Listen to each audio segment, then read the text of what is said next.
Mais qui vois-je? Ah non, ce n'est pas le Père Noël. C'est Romain Carré. Bonjour Romain Carré. Bonjour Julie, bonjour Marion, bonjour à tous. Aujourd'hui, j'ai envie de dire résilience. Oui. J'ai envie de dire challenge. Ouais. J'ai envie de dire performance. Adorable. Ouais. Gentillesse. Générosité. Ouais, générosité aussi beaucoup. Il s'appelle Eddy, il habite à Châlons. Il est handicapé après une chute de son balcon. C'était en 2023. Il est devenu semi-paraplégique. Il avance pourtant avec détermination, une détermination incroyable. Il est courageux et il a décidé de se lancer un défi. Parcourir 55 km sur son fauteuil roulant. On l'appelle l'homme à roulettes. Mais au départ, pour lui, c'était pas de tout repos. Ça a changé énormément de choses, la vie change tout court. Et, au début très compliqué, après avec le temps on accepte, on essaie de trouver des points positifs à tout ça. Après c'est beaucoup d'aide, on va dire, extérieure qui permet de raisonner autrement et de pouvoir voir une autre image de nous-mêmes. Vous vous êtes tout de suite lancé des défis ? Non, pas du tout. C'était juste déjà d'essayer de comprendre comment vivre avec cela, de voir la mentalité des gens et de voir les propos qu'on pouvait avoir envers nous.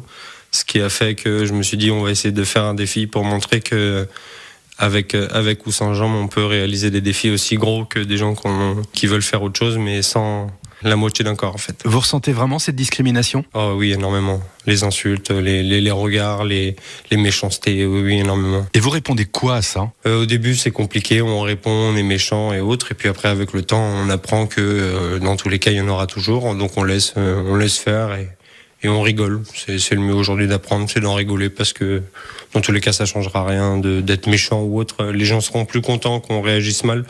Donc autant en rigoler et le prendre sur le ton de l'humour. De rester joyeux et de pouvoir montrer une belle image. En mai, vous vous lancez donc ce fameux défi.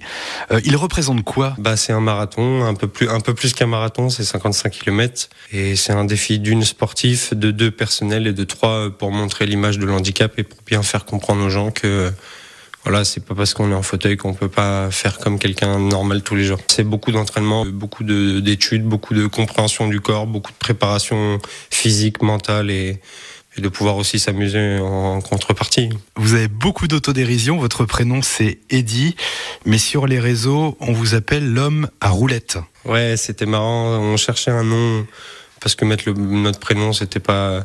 Et on cherchait un nom drôle et assez intéressant. Et je suis un homme, j'ai 23 ans. Et je suis en fauteuil roulant. Du coup, la conclusion de mettre homme et à roulette, c'était pas mal. Ça permettait de mettre un ton d'humour et en même temps de trouver un pseudo assez atypique. Qu'est-ce qu'on peut vous souhaiter, Eddy ? Un beau temps, ça serait bien. Et puis plein d'encouragement, ça serait super. Et puis maintenant, on se prépare à fond. Et on espère réaliser le défi au maximum. Bien sûr, c'est long, bien sûr, c'est dur, mais il faut prendre le temps, il faut bien regarder les choses et bien se faire entourer, bien aider des bonnes personnes. Et après qu'on ait compris tout ça, on avance vraiment, on peut avancer très très loin et bien plus des fois que quand on est valide. Et Eddy cherche des sponsors pour le soutenir. Vous pouvez le trouver sur les réseaux sociaux en tapant homme à roulettes. Son défi en fauteuil au mois de mai en Vendée le mènera jusqu'au bout. J'aime bien quand vous racontez évidemment tous ces parcours de vie incroyables. C'est vrai que vous aimez pas forcément parler de vous, mais Romain Carré, quand vous tendez le micro grâce à vous, vous vous confiez et ça fait plaisir. Ça fait du bien, je trouve. Ces belles histoires, ça motive. C'est de belles rencontres, vraiment.